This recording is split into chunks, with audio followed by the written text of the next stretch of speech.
Computer science के course parallel and distributed computing के साथ मैं हूं अमीर खान, और आज इस कोर्स के लेक्चर नंबर 29 में डिस्कस करेंगे पैरेलल सर्च।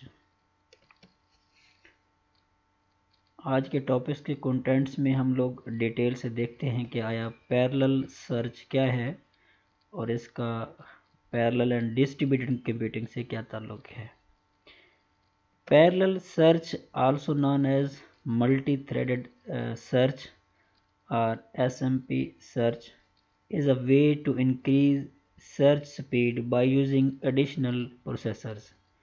Dear students, जिस तरह आप लोग जानते हैं कि पैरेलल कंप्यूटिंग के अंदर more than one computing devices आपस में कनेक्ट होते हैं, तो जिस तरह से एक कॉमन टास्क या प्रॉब्लम को पैरेलल प्रोसेसिंग के ज़रिए उसको सॉर्ट आउट या एग्जीक्यूट किया जाता है या रिजॉल्व या प्रोसेसिंग की जाती है, तो ड्यूरिंग प्रोसेसिंग या आफ्टर प्रोसेसिंग चूँकि multiple nodes multiple processor connected होते हैं, तो जिस तरह से वो मल्टीपल पैरेलल प्रोसेसिंग होती है, इसी तरह से पैरेलल सर्च भी होती है।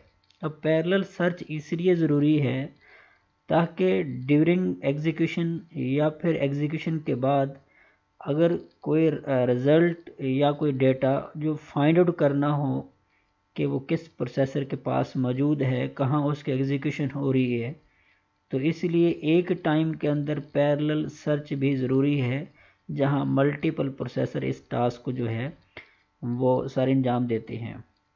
Actually, a parallel algorithm is an algorithm which can be executed a piece at a time on many different processing device. अब ये पैरेलल प्रोसेसिंग किस तरह से एग्जीक्यूट होती है, ये एक पैरेलल एल्गोरिदम या पैरेलल सर्च एल्गोरिदम के तहत जो है वो डिफरेंट डिवाइसेस में उसको एग्जीक्यूट किया जाता है। इस एल्गोरिदम के तहत वो जो रिक्वायर्ड इंफॉर्मेशन है वो डिफरेंट प्रोसेसिंग डिवाइसेस से उसको फाइंड आउट किया जाता है and then put back together again at the end to get the correct result. और इसका रिजल्ट जो है वो जो मेन सर्वर या मेन जो प्रोसेसर डिवाइस है उसके पास जो है इसका रिजल्ट जो है वो फाइंड आउट होता है, ताकि जो रिजल्ट है वो करेक्ट हो सके। The cost and complexity of serial algorithm is estimated in terms of the space. इस तरह हम जानते हैं किसी भी सीरियल सर्च या सीरियल एल्गोरिदम के तहत जो है उसकी कम्प्लेक्सिटी की जो कॉस्ट है वो डेफिनेटली उसकी जो मेमोरी है और उसका जो टाइम है उसके ऊपर डिपेंड करता है। अब वो टाइम किसका होगा, वो प्रोसेसर साइकिल का होता है, और मेमोरी वो बेसिकली वो मेमोरी की स्पेस होती है जो ड्यूरिंग सर्च जो है वो टेक प्लेस होती है। मतलब कि जब हम लोग सीरियल सर्च करते हैं तो कितनी स्पेस रिक्वायर्ड होती है किसी भी एलिमेंट्स को उस एरे के अंदर या किसी भी स्टोरेज डिवाइस से उसको सर्च आउट करने में, और कितना प्रोसेसर अपना टाइम जो है वो पर साइकिल कंज्यूम करता है उस रिक्वायर्ड एलिमेंट को सर्च करने में। ये सीरियल कॉस्ट की सीरियल सर्च की प्रोसेसिंग कॉस्ट है। Parallel algorithm needs to optimize one more resource the communication between different processor. But अगर वो सीरियल सर्च के बजाय अगर हम लोग पैरेलल सर्च करें तो दोनों कॉस्ट तो होंगी, एक तो मेमोरी कितनी स्पेस लेगी और सेकंड कितना प्रोसेसर का टाइम लगेगा। एक थर्ड फैक्टर भी पैरेलल सर्च के अंदर इन्वॉल्व होता है, वो होता है communication between the different processors. अब उस नेटवर्क के अंदर जहाँ पैरेलल प्रोसेसिंग हो रही होती है, डिफरेंट प्रोसेसर आपस में कम्युनिकेट भी करते हैं, तो वो जो टाइम है वो टाइम या वो जो रिसोर्स है कम्युनिकेशन का वो भी यहाँ इसमें रिक्वायर्ड होता है। अब ओवरऑल जो है पैरेलल सर्च क्यों ज़रूरी है, क्योंकि ड्यूरिंग प्रोसेसिंग अगर कोई रेलिवेंट रिक्वायर्ड डाटा वो कम्युनिकेट करना हो तो रिक्वायर्ड डाटा की ज़रूरत पड़ती है, या आफ्टर प्रोसेसिंग रिक्वायर्ड रिज़ल्ट किस प्रोसेसर के पास है या किस रिसोर्स के अकॉर्डिंगली है उसको हमने फाइंड आउट करना है तो पैरेलल सर्च किया जाता है। There are two ways parallel processor communicating shared memory or message passing। जैसे अभी हमने डिस्कस किया है कि दो फैक्टर सीरियल सर्च में इन्वॉल्व होती हैं, memory and time of the processor. इस तरह से थर्ड जो फैक्टर है वो कम्युनिकेशन है।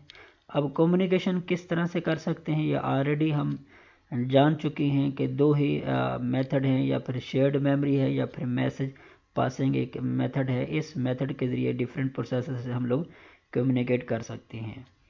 जिस तरह से हम लोग पैरेलल एग्जीक्यूशन करते हैं जिसमें नंबर ऑफ़ प्रोसेसर इस डायग्राम में आप देख रहे हैं, processor 1, processor 2, processor 3 and so on processor n, जिसमें नंबर ऑफ़ n प्रोसेसर लगे होते हैं। किसी भी स्ट्रीम ऑफ इंस्ट्रक्शन को वो जो है वो पैरेलल उसकी एग्जीक्यूशन करते हैं और उसमें डिफरेंट कम्युनिकेशन के लिए वो एक कॉमन मेमोरी का इस्तेमाल कर सकते हैं। अगर वो डिस्ट्रीब्यूटेड हैं तो फिर वो उस मैसेज पासिंग का इस्तेमाल कर सकते हैं। तो इसी तरह से पैरेलल सर्च के अंदर भी हमें जो है वो मेमोरी भी रिक्वायर्ड होती है, हमें वो प्रोसेसर का टाइम भी रिक्वायर्ड होता है और नंबर ऑफ़ प्रोसेसर, चूँकि वो पैरेलल सर्च कर रहे होते हैं तो उसमें कम्युनिकेशन कॉस्ट भी वो इन्वॉल्व होती है।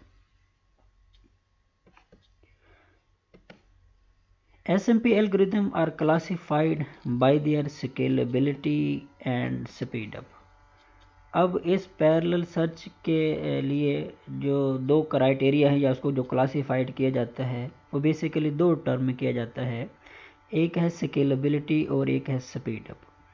स्केलेबिलिटी का क्या मतलब है? Trend in search speed as the number of processor becomes large.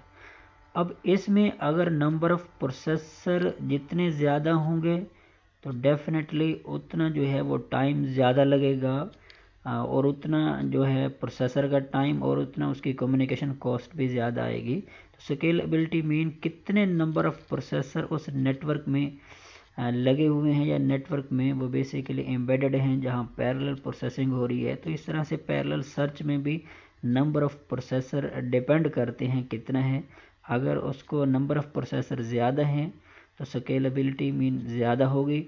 अगर उसके और उसे सर्च जो कॉस्ट होगी जिसमें उसका मेमोरी कॉस्ट, उसका कम्युनिकेशन कॉस्ट है या प्रोसेसर का जो जितना टाइम रिक्वायर्ड होता है वो भी इसमें ज़्यादा होगा। और सेकंड है speed up, change in time to complete a search. अब सेकंड उसकी स्पीड भी डिपेंड करती है, स्पीड के अकॉर्डिंगली भी उसको क्लासिफाइड किया जाता है। अगर स्पीड के अकॉर्डिंगली करेंगे तो कितना टाइम जो है उसमें लगेगा उसको कंप्लीट करने में, सर्च करने में, वो इसकी स्पीड अप होगी।